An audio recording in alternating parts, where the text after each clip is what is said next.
Hey guys, and welcome back to the channel. So today what I'm going to show you how to do is go through and dissect your setup after a race weekend. Now I will start with comparing my notes from a previous setup sheet to what then I have changed the car to.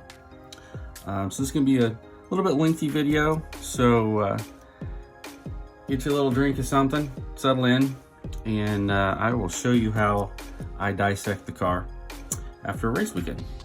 First thing I do is I'm going to check the ride height and the droop and make sure that those are what they should be. So on the old setup sheet, my ride height should be 5'2" in the front and 5'4" in the back.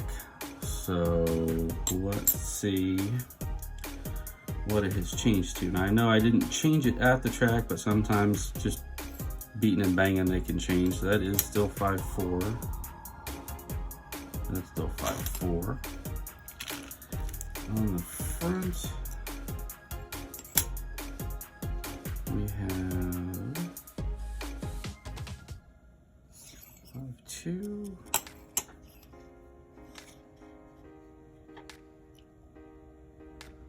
So the ride heights did not change, so that's good. That means the car didn't go through a rough weekend, because I know I did not change the ride height all weekend. The next thing I will check is the droop. So I need to take the tires off to do that.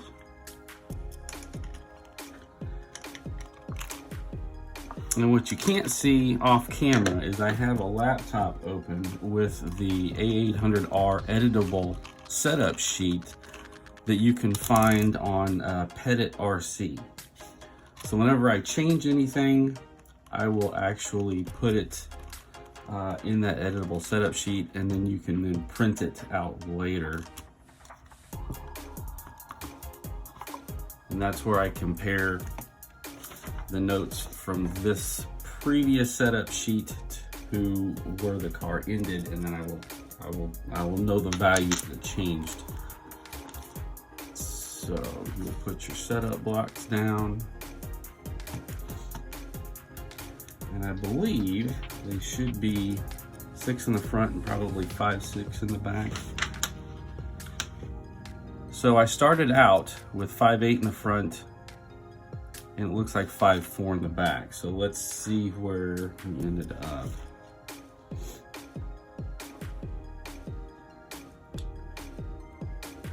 That one is at 5'2", which I know it should not be. And that's at 5'2". Now I did not change those, so I'm actually going to put those back to 5'4".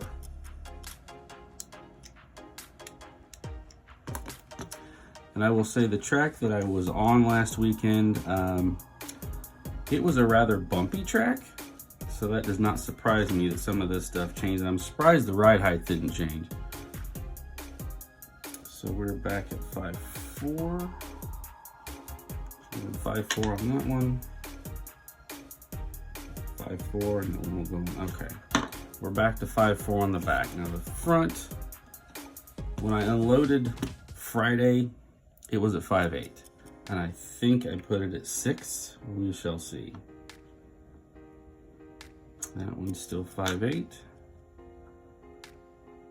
So no, they are both where they should be now. So we got 5'8" in the front. We've got 5'4" in the back. Okay. Now, with those two things reset, that's when I know I can now put the car on the setup blocks.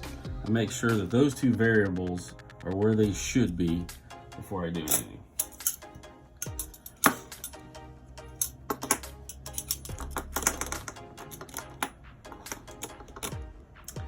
And it's also important to make sure you have your battery in the car. That way your weights are correct.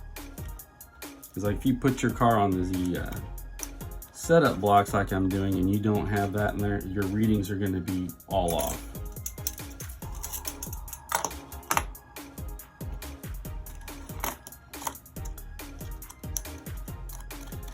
it's a good idea, if you travel a lot for racing, it's a good idea to have a setup sheet for a track that you don't normally run on. That way, if you go back there, let's say, months later or maybe the next year, you have a starting point you can look back onto. Because usually your home track setup is going to be nothing like your out-of-town setup. All right. Try to make sure that those are not just locked, they can free move. And I will usually start out putting what they call these little caster doodles on the rear first. And I try, when you look at a setup sheet, it's in sections. So you've got like the front section, suspension, the rear section, then you have a chassis, and then you have your motor, tires, and wheels. So I would like to take the setup sheet and either go front first, rear first, shocks, chassis, and that's usually last. So I will be checking the rear of the car for both caster and camber and trying to make sure that that's correct. Then I will move to the rear toe. So this car, it started out at 2 degrees of rear camber. Now I know that got changed because the grip was fairly low. So we are at 2.5 and 2.5. Make sure that is correct. 275. These are both at 275. So I got that reading. So I will then go over here to the editable setup sheet and put 275.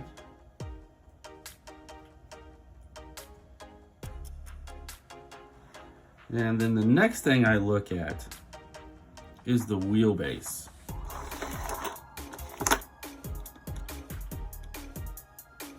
Make sure the suspension has been set. And then you look at the rear wheelbase. And that is telling me it's at too short. That is at too short on both sides, and I started out with too short. So that did not change. So next thing I will do is check the rear toe.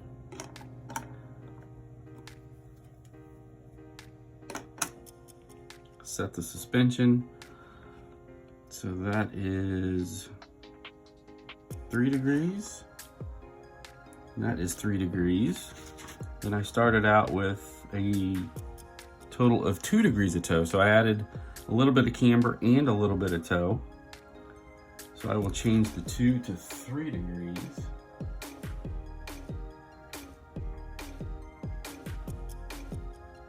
And it wants to know down stop, which is 5, 4. All right. So the next thing the setup sheet wants to know is the roll bar, which I know I didn't change and it's easy to see. It's 1.1. That's what I have on there. The next thing on the setup sheet is the steering arms, which I am using the older AM23s, not the newer ones that come in the kit. These seem to have a little bit more grip than what comes in the kit. So that's what those are, and I've already got that marked. I believe those are AM23-1s. Drive position. So I pretty much always use the spool up. I have not really spent much time testing the car with the spool down. I did it once and it just seemed to bind the car up. The car reacts quicker with the spool up. Diff, spools in the front. Diff oil. So this car's diff oil on the gauge is 255. So you can say, yeah, my diff oil was 10,000 or it was 8,000, but that's all fine and good. But your thickness actually refers to how much fluid you have of those in the diff. If you overfill a 10K, it's gonna feel thicker than maybe a not so filled 12K. A good thing to have is a digital diff checker. And when I check these, I actually write on the diff what they were weighing at the time. So I know this one is a 2550. So I will write that down.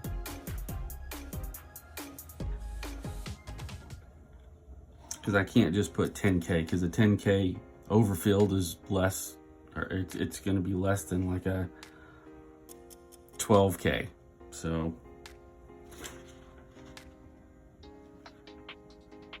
now on to all of the ball stud washers, which I'm pretty sure I changed quite a bit of that. Because going from my home track to this other one, it's quite the contrast. My home track has the older black carpet that has the tall nap. The track I just went to, it's kind of the newer black carpet that has the little bit lower nap, and it's on a floor in a metal building that the floor actually will expand and contract, so the carpet's got a little bit of rippling to it. So that's an added bonus there, I guess. I'll just unscrew one of these and then measure the ball studs height.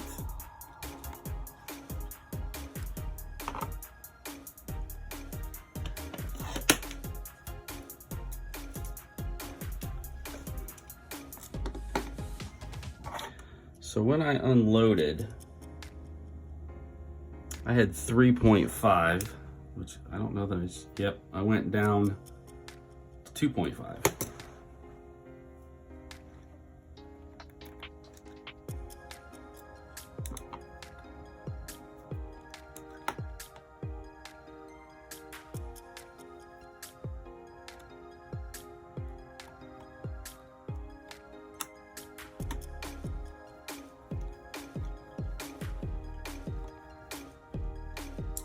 We'll then record that.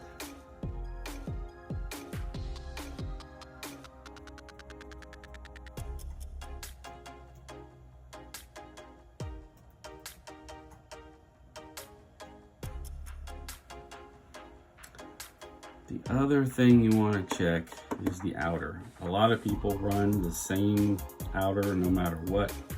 I don't. I actually change those.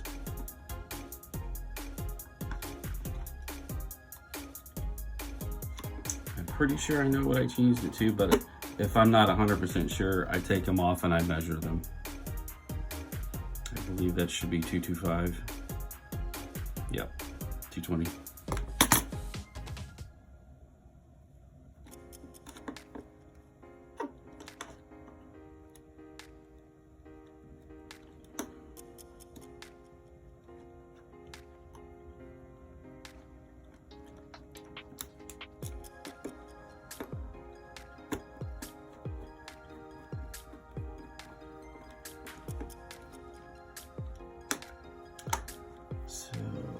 Record that, those are the same. And I will usually take one of these off to get to the bump toe shims. It's just easier to do that.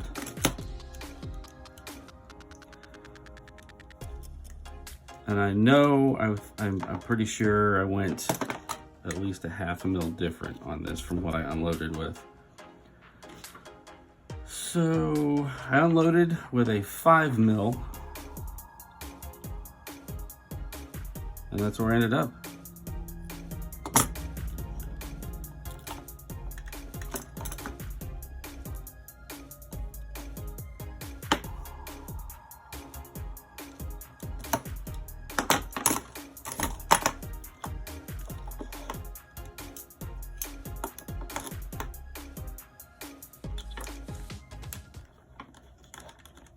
And so I need to record that on the setup sheet. So a little 5mm.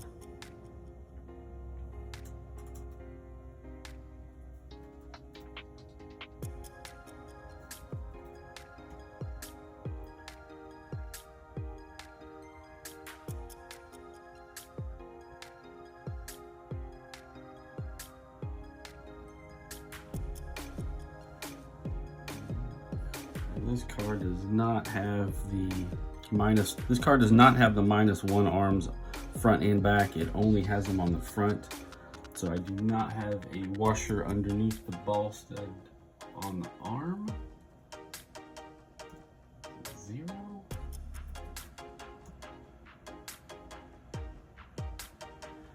Okay. Now, slide this around to the front. Make sure you guys can see that. Now we'll put the caster doodles on the front.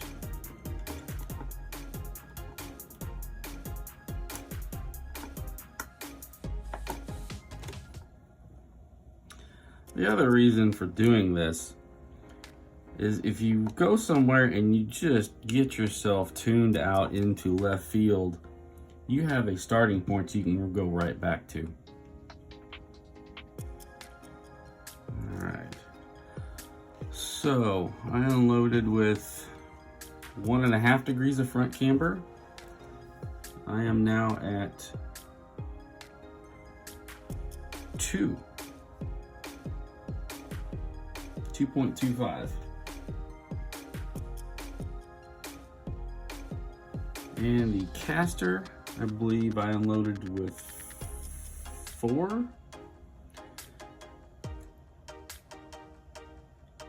So this one is at 8, so that one got hit.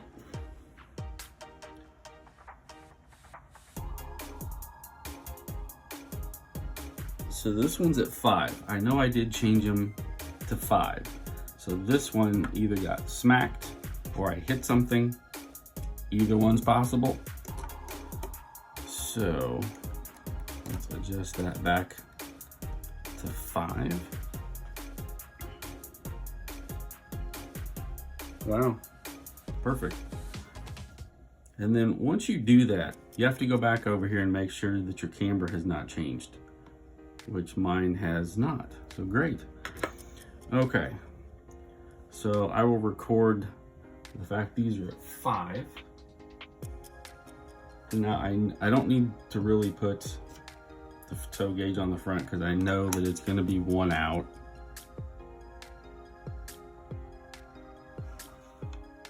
Yeah, I hardly ever change that.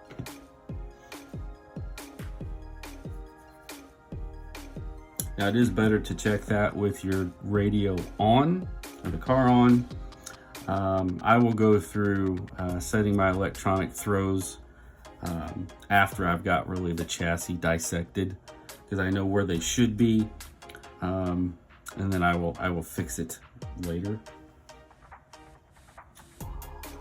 We know the ride height is 5.2.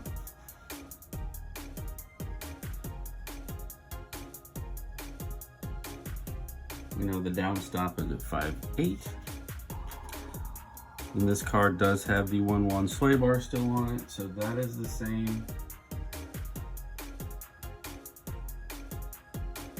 And the arms, I'm actually using the Avid LS arms. They are quite a bit thicker than the stock Awesomatix ones.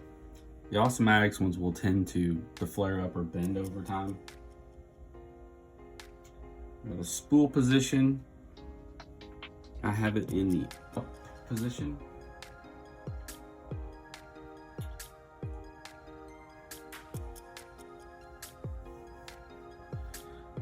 And then I need to measure all the ball stud heights.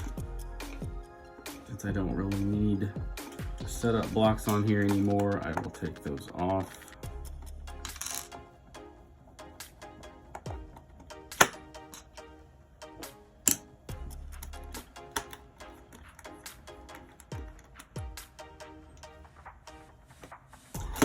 And on these setup blocks, it's good to have some that have the caster marks on there. These are from Huddy, and they're some of the best you can get. I know there's some out there that do not have those caster marks. So if you have a car that especially has rear caster built into it, you need to have blocks that have those arms. Okay, so I want to see what I changed these to.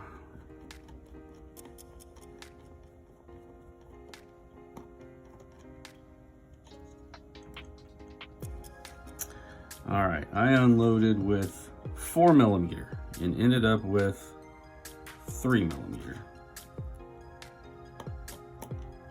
So I will record that.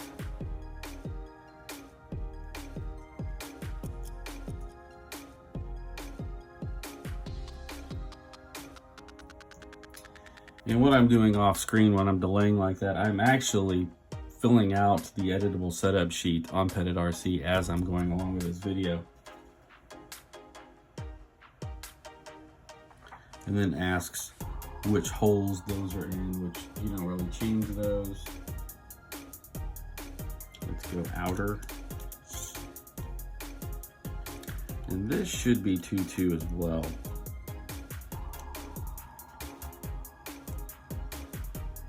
I've been able to get away with going up on the outer as well, since really we don't really traction roll as much anymore, especially with this new carpet. So yeah, that is 225.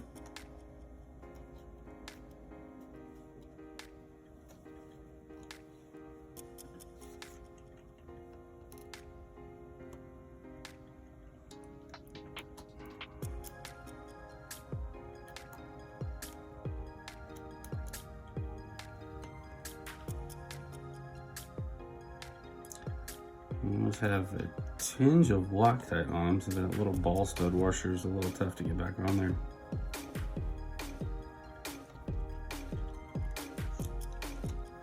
All right, now the front bump toe, which I don't believe I changed that, but if you don't know for sure, definitely check.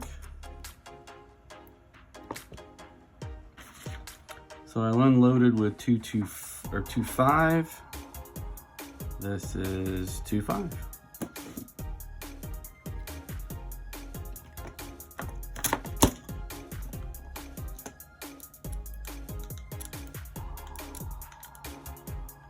And this car seems to be stubborn today.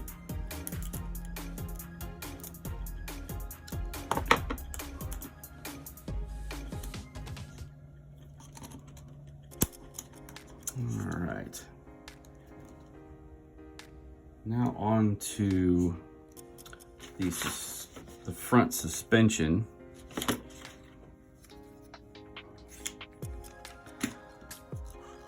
So I know that is a 1.5 C45, and you fill that out on the very bottom when it's asking for top decks and what chassis you're running.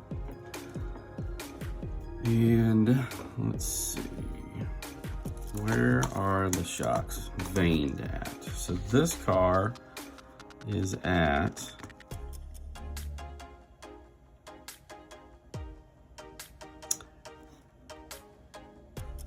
looks like 80 in the front.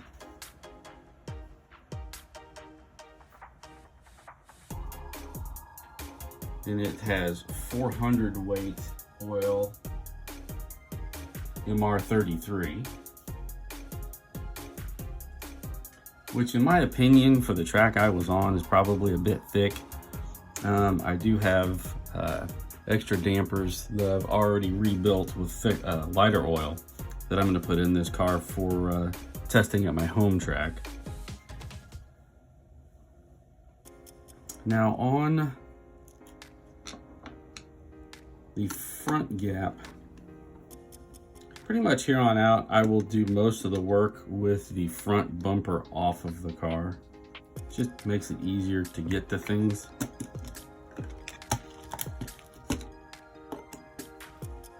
And I am using the MR33 floating body mount.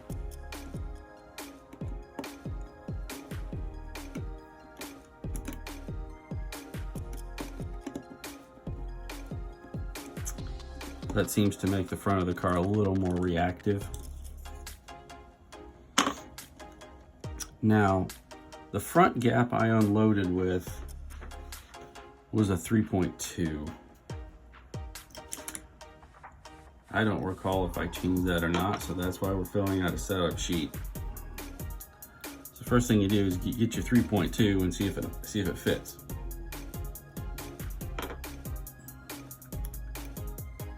Which it does, and I can tell there is no gap there for any wiggle room, so I know it's still at 3.2.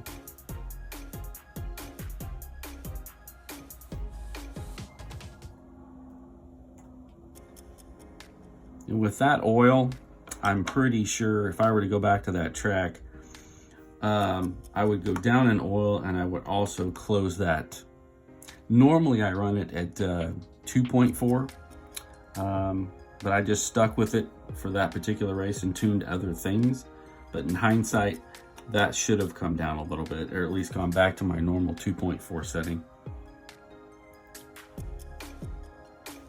And the rear,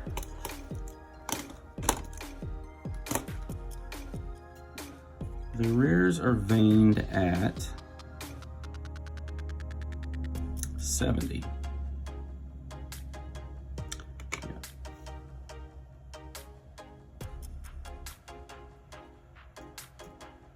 And I unloaded with 70. So I did not change that.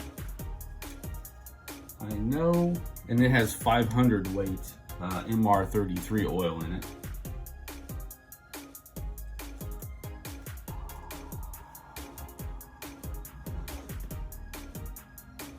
Let's see. Okay. Now the gap on this one, I knew I played around with it. And I went smaller on the gap and the car got way more reactive. So it unloaded it at 3.2 as well. So I'm just gonna put that in there because I don't know what I adjusted it to. I know it's smaller than that. Yeah, I cannot get 3.2 in there. So I'm gonna do 2.6. I think I'm in that 2.4 to 2.8 range. That will not go in there. I will try a 2.4.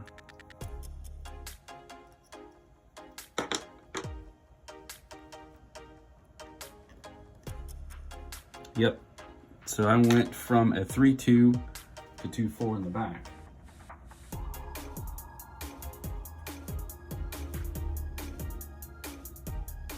Normally, when I'm down into the probably the 350 oil in the front, 425 or 400 in the back, my B gap's usually in the 0.8, 1.4 range back here. But with this thicker oil, it's just gonna be a little bit different, which the car was good. It was actually very good, but you know, when you're searching for tenths of a second, it needs to be better. So we got that. And so yes, we have soft springs. I played around with hard springs before. This car does not have hard springs in the back. It does still have the soft. This car does have the 25 PSSs in the back. I did not have any PSS in the front. When I put my new dampers in, they will have 15 PSS in the front and 25 in the back. I have yet to be able to get my car or the R car so twitchy that, you know, people say that my car's on the nose, it's so hard to drive. I have yet to have that happen with this car. Now the old MMX, absolutely. The MMX and myself did not get along very well. But the R car, it just does what it's supposed to do when you make a change. It works. It works great. So that's it for the suspension. That's right. 25 PSS. Now it's going to ask on the setup sheet. It's going to ask for your tire situation, your total weight, how long that you sauced for. I've really been saucing for about 10 minutes usually, and full front and full rear with these gravity tires that we've been running. Now it's asking for top decks.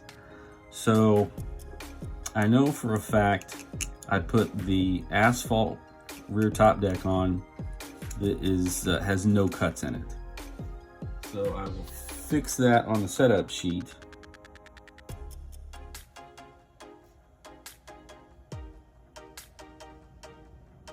And then it's going to ask for what hole. You got A, B, C, and D, E, F. I'm pretty much always run them in the D and the C hole.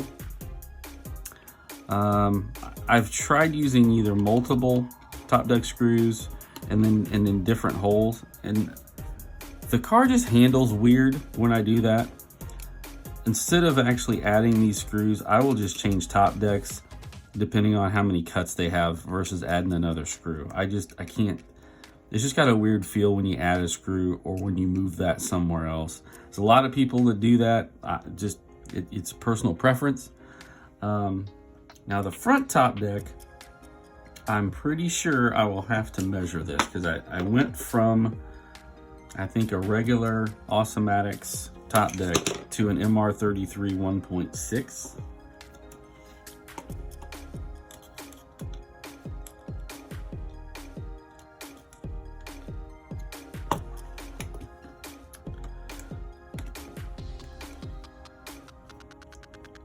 But if I don't know for sure, I'm going to take it off and look at it.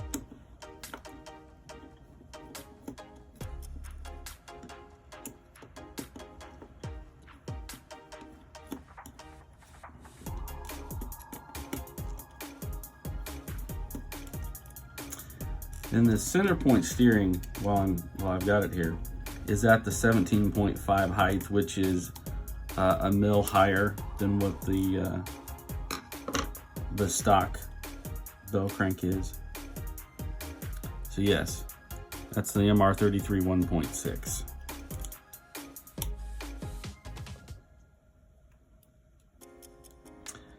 And at any given time, I'll have multiple top decks out on the table, so that's why I mark all of them.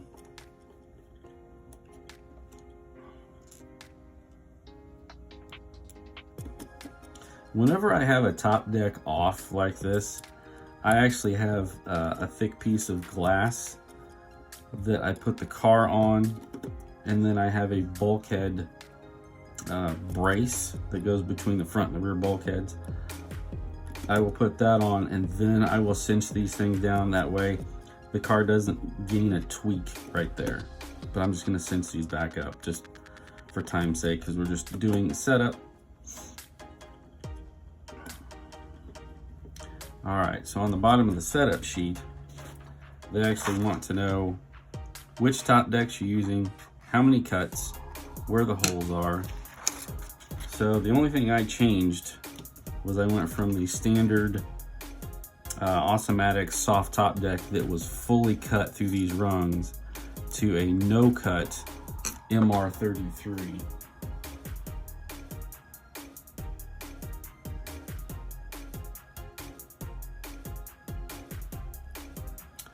All right. And then it also wants to know body, OG twister, fantastic. Started out with the Special. It just spent too much time leaning for me in some of the quicker sections. I went to the original twister, and it was much better. I did take the C45 off of the rear. I unloaded with It was a 1.5 in the rear. And actually, I changed to a 1mm C45 in the front.